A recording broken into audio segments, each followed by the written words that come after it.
तो कहानी के शुरू में हमें एक लड़की दिखाई जाती है जो एक घर में बेबी सिटर की जॉब के लिए आई थी।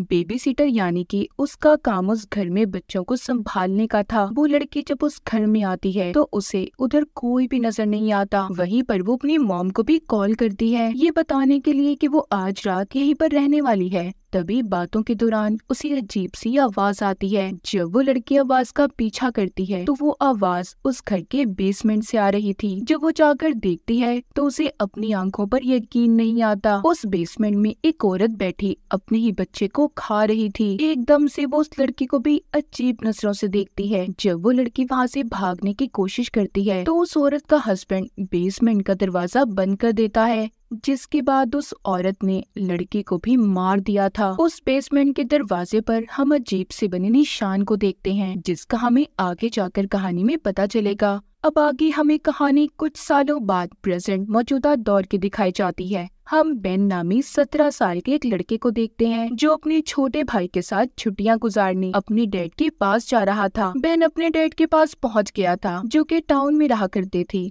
शाम को दोनों बैठकर जब खाना खा रही थी तो यहाँ पर हमें पता चलता है कि बेन के मॉम डैड का डाइवोर्स होने वाला था, जिससे बेन बिल्कुल भी खुश नहीं था कि उसके मॉम डैड अलग हो जाएं। बेन के डैड बंदरगाह पर काम किया करते थे, इसलिए अगले दिन वो उसे अपने साथ काम पर ले जाते हैं। बेन के डैड के घर के पास ही एक और घर था जहाँ पर एक फैमिली छुट्टियां गुजारने आई हुई थी। उस फैमिली में हस्बैंड वाइफ और उनके 2 बेटे थे। बेन जब उस फैमिली के बारे में अपने डैड से पूछता है तो वो बताते हैं कि शायद वो फैमिली कुछ दिन के लिए यहाँ पर रहने आई हुई है। उधर बंदरगाह पर बेन की कुछ लड़कों से बहस हो जाती है। जब वो उनसे बात कर रहा था तो तभी यहाँ पर बेन के पास एक लड़की आती है जिसका नाम मैलरी था। वो भी यहीं पर काम किया करती थी। फिर हमें यहीं पर पास ही जंगल का सीन दिखाया जाता है जहाँ पर एबी नाम की औरत अपने बेटे के साथ घूम रही थी। दरअसल एबी की फैमिली ही बेन के डैड के घर के पास रहने आई थी। ये जंगल में हाइकिंग कर रहे थे, मगर यहाँ पर एबी से उसका बेटा बिछड़ जाता है। वो कहीं पर गुम हो गया था। तभी उसके बेटे को एक अजीब सा दरख्त दिखाई देता है। उस दरख्त के पास एक बहुत बड़ी सुरंग थी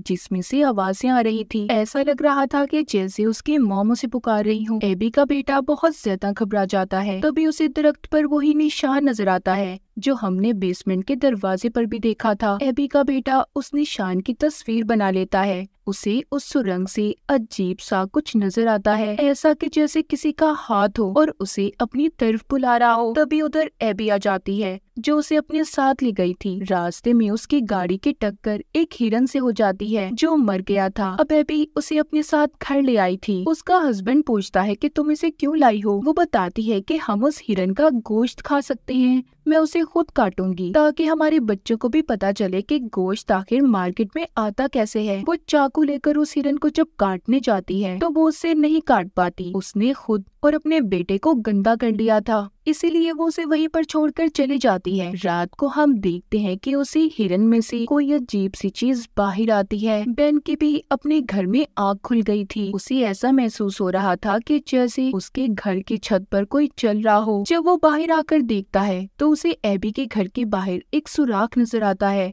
ऐसा लग रहा था कि जैसे कोई जानवर हो। तभी एबी का हस्बैंड भी जाग गया था। वो बेन से पूछता है कि क्या हुआ। सो जाओ जाकर, परेशान मत हो, कोई जानवर होगा। तभी हम बेन के पीछे अजीब सी चीज को देखते हैं जो उसी को देख रही थी। अगली सुबह जो सुराग रात में बेन ने देखा था उसके पास एबी का बेटा खड़ा था। बेन जाते हुए उसे कहता है देखो यहाँ से दूर हट जाओ। उसे ऐसा लग रहा था कि शायद कोई जानवर उधर छुप कर बैठा होगा। उसी दिन एबी जब अपने छोटे बेटे को गोद में लेकर घर से बाहर आती है तो देखती है उनके घर के आसपास के फूल मुरझा गए हैं। मानो ऐसा लग रहा था कि उसके घर के बेसमेंट से छुपकर कोई उन्हें देख रहा हो। दोपहर को बेन जब समुद्र के किनारे जाता है तो उधर उसे एबी का बेटा मिलता है जो कश्ती में लेटा सो रहा था। बेन उसे जगाकर पूछता है कि तुम यहाँ पर क्या कर रहे हो। वो कहता है मैं यहाँ अपने डैड का इंतजार कर रहा था जो मुझे आज कश्ती पर घुमाने वाले थे। बेन ये सुनकर कहता है अच्छा मेरी बात सुनो, मैं तुम्हें ढेर सारी कैंडीज दूंगा, मगर उसके बदले तुमने मुझे आकर ये बताना है कि अगर तुम्हें अपने घर के आसपास कुछ गलत लगे तो मुझे आकर बताओगे, क्योंकि उस रात से बेन डरा हुआ था। इन्हीं दिनों बेन के डैड एक लड़की को भी पसंद करते थे जिससे वो बेन को मिलवाना चाहते थे, मगर बेन उस लड़की को मिलना नहीं चाहता था क्योंकि उसे ऐसा लगता था कि उसी की वजह से उसके मॉम डैड अलग हो रही हैं। इसीलिए वो अपने डैड को बिना बताए उसी दिन मैलरी के साथ उसके दोस्तों की पार्टी में चला जाता है, जहाँ पर वो खूब शराब पीता है और मौज मस्ती करता है। मगर उधर भी पार्टी में मैलरी के दोस्त उसके साथ गलत करते हैं, जिस पर उसे गुस्सा आ गया था। अब रात को एबी के घर पर मॉनिटर स्क्रीन पर दिखाया जाता है कि उसका छोटा बेटा झूले में सो रहा है। उस झूले के पास एक अजीब सी चीज थी जिसकी सिर्फ आंखें चमक रही थी। अचानक से एबी के बेटे का खिलौना नीचे गिर जाता है। इसी शोर से एबी भी जाग गई थी। जब वो अपने बेटे के कमरे में जाकर देखती है तो हैरान हो जाती है। झूले में उसका बच्चा नहीं था, वहाँ पर सिर्फ लकड़ियाँ पड़ी थी। तभी अचानक से 2 हाथ नीचे से निकलकर एबी को अपनी तरफ खींच लेते हैं। रात को बेन जब अपने घर वापस जा रहा था तो जंगल की तरफ जाती एबी को देखता है, जिसकी गोद में उसका बच्चा था। इससे पहले वो उसे रोक पाता, उधर उसकी डैड आ जाते हैं, जो उस पर गुस्सा हो रहे थे क्योंकि आज रात उन्होंने उस लड़की के साथ बेन का डिनर रखा था जिसको वो पसंद करते थे। यहाँ पर बेन अपने डैड से कहता है, मैं उससे नहीं मिलना चाहता डैड, उस औरत की वजह से आप मेरी मॉम को छोड़ रही हैं। ये बातें उस औरत ने भी सुन ली थी क्योंकि अभी भी वो बेन के डैड के साथ ही थी और अपने बारे में ऐसा सुनकर गुस्से में वहाँ से चली जाती है। अगली सुबह एबी को दिखाया जाता है जो कुछ अजीब सी हरकतें कर रही थी, मगर उसके हस्बैंड और बच्चों को उस पर जरा शक नहीं होता। उसके हस्बैंड को आज किसी काम के सिलसिले में घर से बाहर जाना था। एबी का बड़ा बेटा जब उसके कमरे में आता है तो अपनी मॉम को बिना कपड़ों के बहुत ही अजीब हालत में देखता है, जिसे देखकर वो डर गया था। बेन जब रात को अपने घर आता है तो उसके कमरे का दरवाजा खुला हुआ था। उधर ही एबी का बेटा भी था जो डर कर छुप गया था और सहमा हुआ था। वो बेन से कहता है, मुझे अपने घर नहीं जाना और उसे प्लीज अंदर आने मत देना। दरअसल वो एबी यानी कि अपनी मॉम के बारे में बात कर रहा था। इतने में एबी भी बेन के घर पर आ गई थी, जो अपने बेटे को लेने आई थी। बेन उससे झूठ बोल देता है कि उसका बेटा यहाँ पर नहीं है।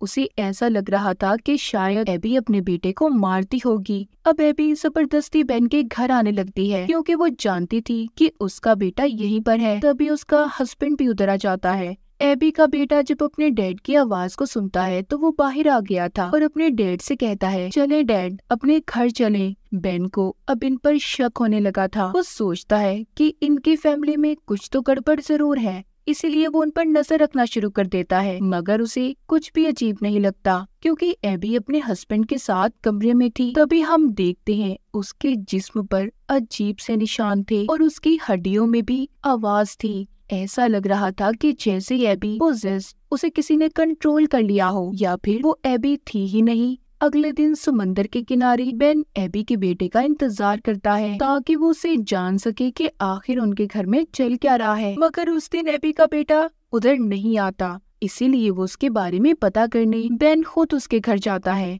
जब वो उसके डैड से उसके बारे में पूछता है तो हैरानी और ताज्जुब की बात ये थी, उसके डैड को अपने बेटे के बारे में पता ही नहीं था। वो कहते हैं, तुम किसकी बात कर रहे हो? उन्हें देखकर ऐसा लग रहा था कि मानो उन्हें याद ही ना हो कि उनके बच्चे भी हैं। वो सब कुछ भूल चुके थे। बेन को ये सुनकर सब बातें काफी अजीब लगती हैं। जब वो वापस अपने घर जा रहा था तो जाते हुए उसे वही अजीब निशान दिखता है जो एबी के बेटे ने जंगल में देखा था। और हमने कहानी के शुरू में वो उस निशान की तस्वीर बना लेता है और जाकर इंटरनेट पर सर्च करता है। सभी बातों को सामने रखकर उसे एक डीमन के बारे में पता चलता है, एक खौफनाक चुड़ैल जो जंगलों में दरख्तों की जड़ों में रहती है और वो इंसान के जिस्म को कपड़ों की तरह इस्तेमाल करती है, यानी कि वो इंसान के अंदर दाखिल हो सकती है। बाहर से इंसान वो ही नजर आएगा मगर अंदर वो चुड़ैल होगी। उसमें ऐसी ताकतें भी थी कि वो इंसान के दिमाग को कंट्रोल कर लेती थी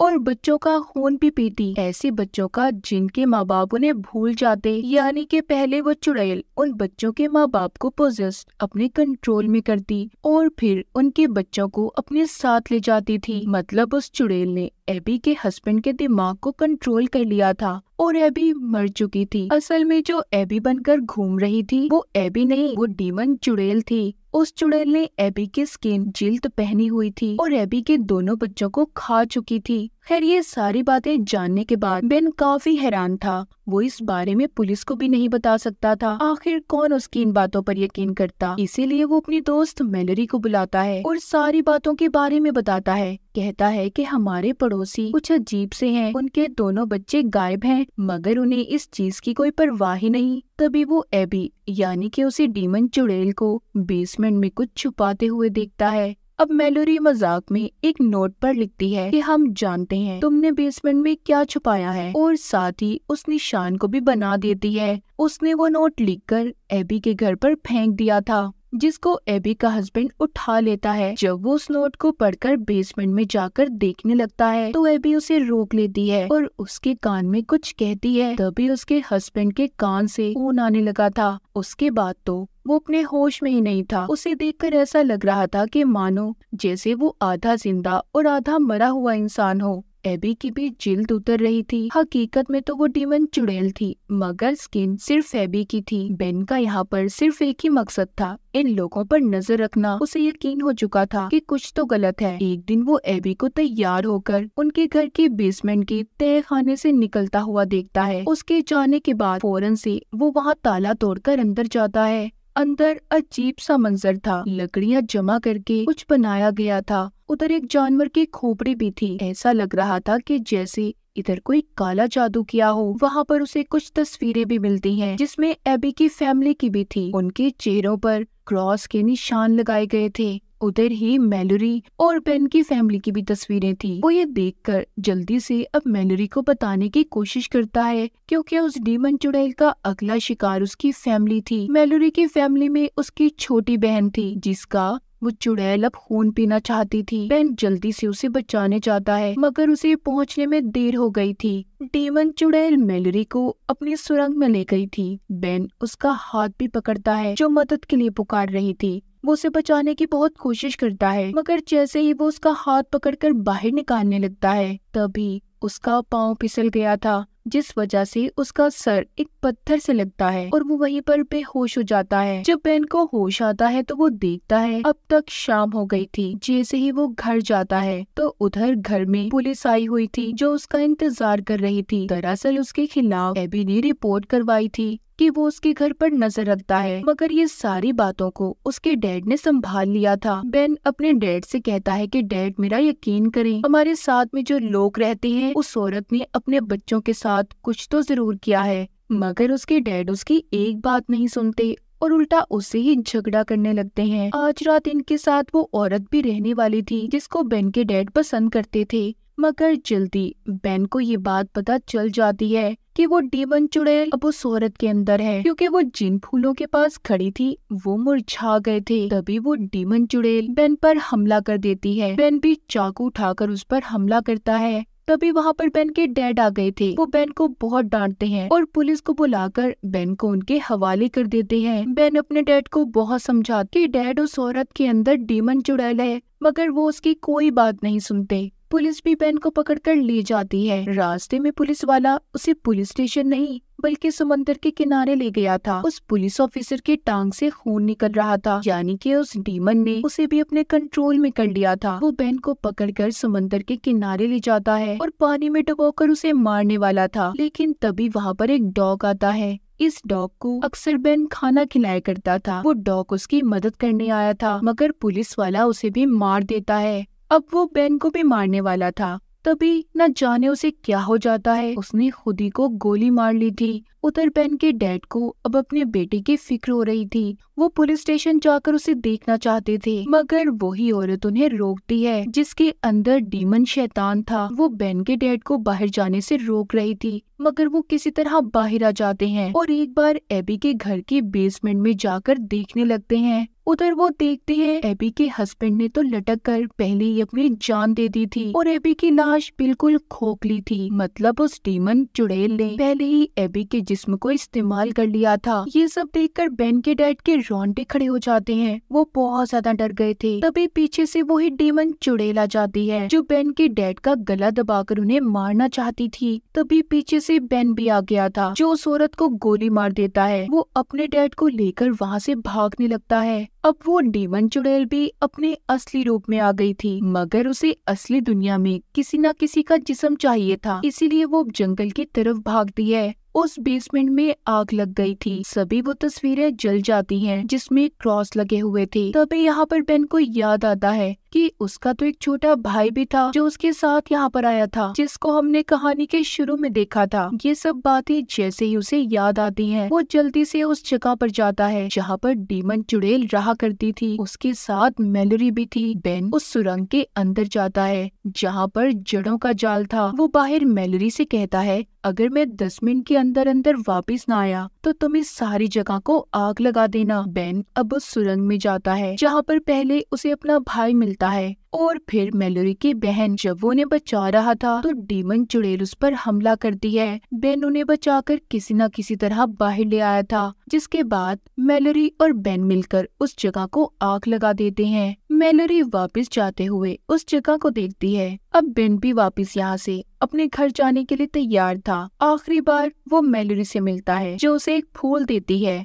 बेन जब अपने मॉम डैड के साथ गाड़ी में जा रहा था तो वो जब उस फूल को गौर से देखता है तो वो फूल असल नहीं बल्कि नकली था। इसका मतलब अब वो डीमन चुड़ैल मैलोरी के अंदर थी, क्योंकि उसके पास आते ही असल फूल तो मुरझा जाते थे। हम देखते हैं मैलोरी कुछ बच्चों को सैर के लिए कश्ती में ले गई थी। आखिर में हम मैलोरी के चेहरे पर एक खौफनाक हंसी को देखते हैं। क्या वो अब डीमन चुड़ैल मैलोरी के अंदर आकर उन सभी बच्चों को मार देगी? कोई नहीं जानता। और इसी खौफनाक एंडिंग के साथ इस फिल्म की कहानी यहीं पर खत्म हो जाती है।